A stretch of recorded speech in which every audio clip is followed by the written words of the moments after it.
അവസാനത്തെ 60 ദിവസത്തിലേക്ക് നമ്മൾ കയറി മക്കളെ. മാർച്ച് 1 ഇനി നമ്മൾ അങ്ങോട്ടേക്ക് മുന്നോട്ടേക്ക് പോകുമ്പോൾ നമുക്ക് പഠിക്കാൻ വേണ്ടിയിട്ട് ഇനി 60 ദിവസം മാത്രമേ ബാക്കിയുള്ളത്. എന്ത് ചെയ്യും എന്നുള്ള കാര്യത്തിൽ കൺഫ്യൂഷൻ എല്ലാവർക്കും ഉണ്ട്. 2 തരത്തിലുള്ള ആളുകൾ നമ്മുടെ ഇടയിലുണ്ട്. ഒന്ന് ഇതുവരെ ഹാർഡ് വർക്ക് ചെയ്തുകൊണ്ടിരിക്കുന്ന ആളുകൾ, പിന്നെ കുറച്ച് ആൾക്കാർ ഇത്രയും കാലത്തിൻ്റെ ഹാർഡ് വർക്കിൻ്റെ ഉള്ളിൽ അത്രയ്ക്കൊന്നും ചെയ്യാൻ പറ്റാത്ത ആളുകളുണ്ട്. എല്ലാവർക്കും ഇനി നീറ്റ് കിട്ടുമോ, ഈ ഒരു പെർഫോമൻസ് കൊണ്ട് ഈ ഒരു അധ്വാനം കൊണ്ട് എനിക്ക് ഈ ഒരു വർഷം മുതലാവോ എന്ന് വിചാരിച്ചിരിക്കുന്ന ഒരു സമയമുള്ളത്. ഞാൻ എൻ്റെ സ്വന്തം കാര്യം ഞാൻ നിങ്ങളോട് മറ്റു വീഡിയോകളിലൊക്കെ പറഞ്ഞിട്ടുണ്ട്. ഈ ഒരു സമയത്ത് നീറ്റ് നേടാൻ വേണ്ടി പോകുന്ന എല്ലാവരുടെയും ഉള്ളിലുണ്ടാവുക കിട്ടുമോ എന്നുള്ള ചോദ്യങ്ങൾ മാത്രമായിരിക്കും. കിട്ടും എന്ന് ഉറപ്പ് ആർക്കെങ്കിലും തോന്നുന്നുണ്ടെങ്കിൽ അവർക്ക് കിട്ടാൻ സാധ്യതകൾ വളരെ കുറവാണ് എന്നുള്ള കാര്യം നിങ്ങൾക്ക് എല്ലാവർക്കും അറിയാലോ.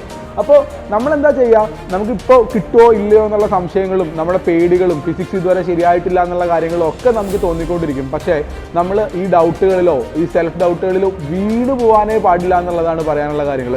നമ്മുടെ വർക്കിൽ മാത്രം നമ്മൾ ഫോക്കസ് ചെയ്തിരിക്കുക എന്നുള്ളതാണ്. ലാസ്റ്റിലത്തെ 60 ദിവസത്തിൻ്റെ ഏറ്റവും വലിയ പ്രത്യേകത എന്താണെന്നറിയോ, നമ്മൾ ഇനി മുതൽ അങ്ങോട്ട് പഠിക്കുന്ന കാര്യങ്ങൾ മാത്രമാണ് നമ്മുടെ ഓർമ്മയിലേക്ക് നിൽക്കുള്ളൂ എന്നുള്ളതാണ്. ഇപ്പോൾ തന്നെ നിങ്ങൾ പറയുന്നില്ലേ, നിങ്ങൾ പഠിച്ച പല കാര്യങ്ങളും മറന്നു പോകുന്നുണ്ട്, നിങ്ങൾക്ക് അതൊന്നും ഇപ്പോൾ കയ്യിലില്ല എന്നുള്ള കാര്യം ശരി തന്നെയാണ്. നമ്മൾ ഇനി മുതൽ പഠിക്കുന്ന കാര്യങ്ങൾ, ഇനി മുതൽ റിവൈസ് ചെയ്യുന്ന കാര്യങ്ങളാണ് എക്സാം ഡേയിൽ നമ്മുടെ കയ്യിലേക്ക് നിൽക്കുക എന്നുള്ളതാണ്.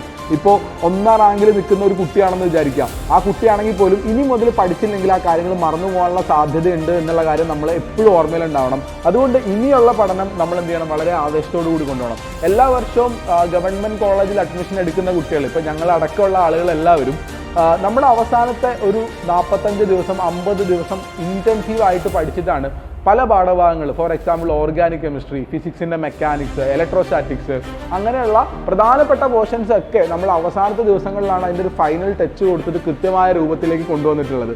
അപ്പോൾ നമുക്ക് ഇപ്പോഴും ആ ഭാഗങ്ങളൊന്നും ശരിയായിട്ടില്ല എന്നുള്ള രൂപത്തിൽ പേടിച്ചിരിക്കുന്നതിനകത്ത് പ്രത്യേകിച്ച് അർത്ഥങ്ങളൊന്നുമില്ല എന്നുള്ളതാണ്. നിങ്ങൾ ആലോചിച്ച് നോക്കി, പേടിച്ചിരിക്കുന്ന ആളാണോ, ആ പേടീനെ ഓവർകം ചെയ്യുന്ന ആളാണോ സക്സസ്ഫുൾ ആവുക എന്നുള്ള കാര്യമൊന്ന് ഉറപ്പായിട്ടും നമുക്ക് തന്നെ മനസ്സിലാവും. പേടിച്ചിരിക്കുന്ന ഒരാൾ ഉറപ്പായിട്ടും സക്സസ്സിലേക്ക് പോവില്ല. പേടീനെ ഓവർകം ചെയ്യുന്ന ആളാണ് സക്സസ്സിലേക്ക് പോവുക എന്നുള്ളൊരു കാര്യം നമുക്ക് ഓരോരുത്തർക്കും മനസ്സിലാക്കാൻ വേണ്ടി പറ്റുന്ന കാര്യമാണ്. അതേപോലെ തന്നെ ഇതുവരെ പഠിക്കാത്ത ആളുകളുണ്ട്, ഇതുവരെ അത്രത്തോളം എഫേർട്ട് എടുക്കാത്ത ആൾക്കാർ. ഫോർ എക്സാമ്പിൾ +2 പഠിച്ചുകൊണ്ടിരിക്കുന്ന ആൾ, അല്ലെങ്കിൽ റിപ്പീറ്റ് തന്നെ ചെയ്തുകൊണ്ടിരുന്നിട്ടും അത്രയ്ക്ക് അങ്ങോട്ട് ഇൻവോൾവ് ആവാൻ പറ്റാത്ത ആളുകളുണ്ടാവും. അവരിൽ പല ആൾക്കാരും ഗിവ് അപ്പ് ചെയ്യാൻ സാധ്യതയുള്ള സമയമാണ്. ഇനിയിട്ട് 2024 ഇനി എനിക്ക് എന്തായാലും കിട്ടാൻ സാധ്യതയില്ല, ഞാൻ 2025 പ്രിപ്പയർ ചെയ്താലോ എന്നൊക്കെ നമുക്ക് ആലോചിക്കാനുള്ള കാര്യങ്ങളാണ്. ഗിവ് അപ്പ് ചെയ്യാൻ വരട്ടെ, അതിനുള്ള സമയം ആയിട്ടില്ല എന്നുള്ളതാണ്. 60 ദിവസങ്ങൾ കൊണ്ട് നിങ്ങൾക്ക് ഒരുപാട് കാര്യങ്ങൾ ചെയ്യാനുണ്ട്.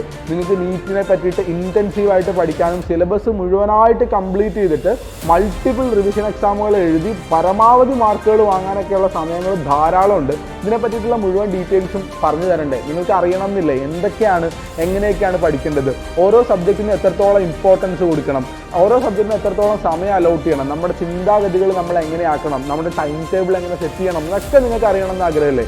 ഞാൻ ലൈവിൽ വരാം. ഞായറാഴ്ച രാത്രി 8 മണിക്ക് കൃത്യമായിട്ട് നമുക്കൊരു ലൈവ് സെറ്റ് ചെയ്യാം. ആ ലൈവിൽ ഒരു 1.5 മണിക്കൂർ നീണ്ടു നിൽക്കുന്ന സമയത്ത് കൃത്യമായിട്ടുള്ള study strategies, study plan, important topics, time table, എല്ലാ കാര്യങ്ങളും എന്ത് ചെയ്യാം, ഡിസ്കസ് ചെയ്ത് തരാം. അപ്പോൾ ആ ലൈവിൽ നിങ്ങളും കൂടി കയറിക്കോ, നിങ്ങളുടെ ബാക്കി ഫ്രണ്ട്സിനെയും കൂടി ആ ലൈവിലേക്ക് ഇൻവൈറ്റ് ചെയ്തോ. ആൻഡ് ആ ലൈവ് കഴിഞ്ഞ് കഴിയുമ്പോൾ വിൽ ബി സെറ്റിംഗ് ഒരു സർപ്രൈസ് ആണ് നിങ്ങൾക്ക് തരാൻ വേണ്ടി പറ്റും.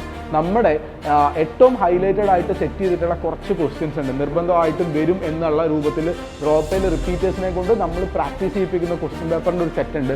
ആ സെറ്റ് ആ ലൈവ് കഴിയുമ്പോൾ ലൈവിൽ പങ്കെടുക്കുന്ന ആൾക്കാർക്ക് വേണ്ടിയിട്ട് ഞാൻ സെറ്റ് ചെയ്ത് തരാം. അപ്പോൾ ഇനി നിങ്ങൾ റിവൈസ് ചെയ്യാൻ വേണ്ടിയിട്ട് നിങ്ങൾക്ക് തീർച്ചയായിട്ടും ആ ഒരു ക്വസ്റ്റ്യൻ പേപ്പറിൻ്റെ സെറ്റും ആ ചെക്ക് ലിസ്റ്റുകൾ നിങ്ങളെ സഹായിക്കുന്നുണ്ടാവും. ഈ സാധനങ്ങളെല്ലാം തന്ന് ലൈവിലേക്ക് ഞാൻ നിങ്ങളെ ഓരോരുത്തരെയും ഇൻവൈറ്റ് ചെയ്യാണ്. അപ്പോൾ ലൈവിൽ വരാം, ലൈവിൽ നമുക്ക് ബാക്കി ഡീറ്റെയിൽസ് ഒക്കെ ആയിട്ട് പറയാം. പക്ഷേ ചുരുക്കത്തിൽ ലൈവിൽ വരുന്നതിന് മുന്നേ ഞാൻ നിങ്ങളോടൊരു കാര്യം പറയാം. 60 ദിവസം കൊണ്ട് നമുക്ക് ഒരുപാട് കാര്യങ്ങൾ ചെയ്യാനുണ്ട്.